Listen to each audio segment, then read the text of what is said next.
I mean, I have been a strong supporter of universal health insurance, as has the party, since my own time in the Department of Health, and it's an agreed part of the programme for government.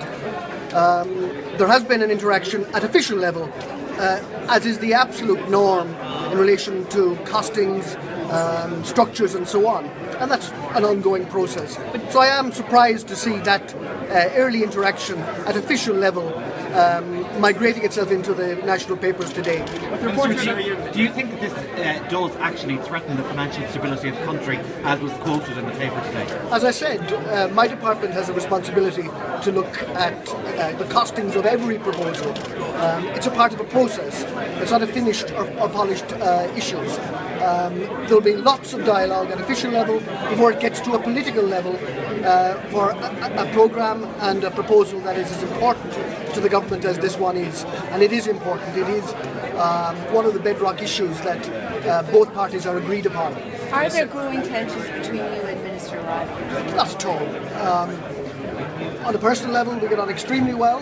It annoys me to see it being personalised by some. I think that is not true. But on an official level, I have to obviously interact with every line minister. And my job is to ensure that the fiscal recovery that we've had, the great progress we've made, is sustained. We're not going to make mistakes like happened in the past.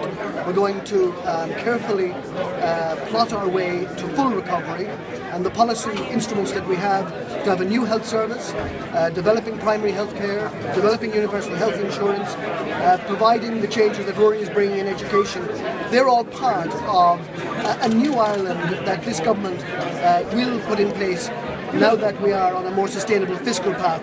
That difficult journey, as I said, is well underway. Minister, the observations that went from your department to the Department of Health on the white paper, did you have cited those before they went? They were signed by the Assistant Secretary, but did you have cited them before they went? And secondly, the Department of Health, in its response letter, accused your department of basically exaggerating claims and figures that couldn't be substantiated effectively. It doesn't sound like there's going to be much give here between the two departments, so how are you going to find a way forward? There's a lot of questions in that. Firstly, you're better informed than I am. I haven't seen, I'm not sure my department has actually received any response to a letter that went on Wednesday yet. No, I didn't see it before it was issued. It's an official interaction following on official discussions, which is absolutely normal in the way that my department deals with every line department.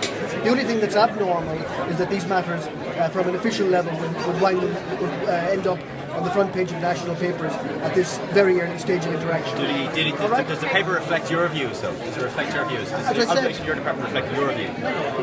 It hasn't got to a political level of discussion yet.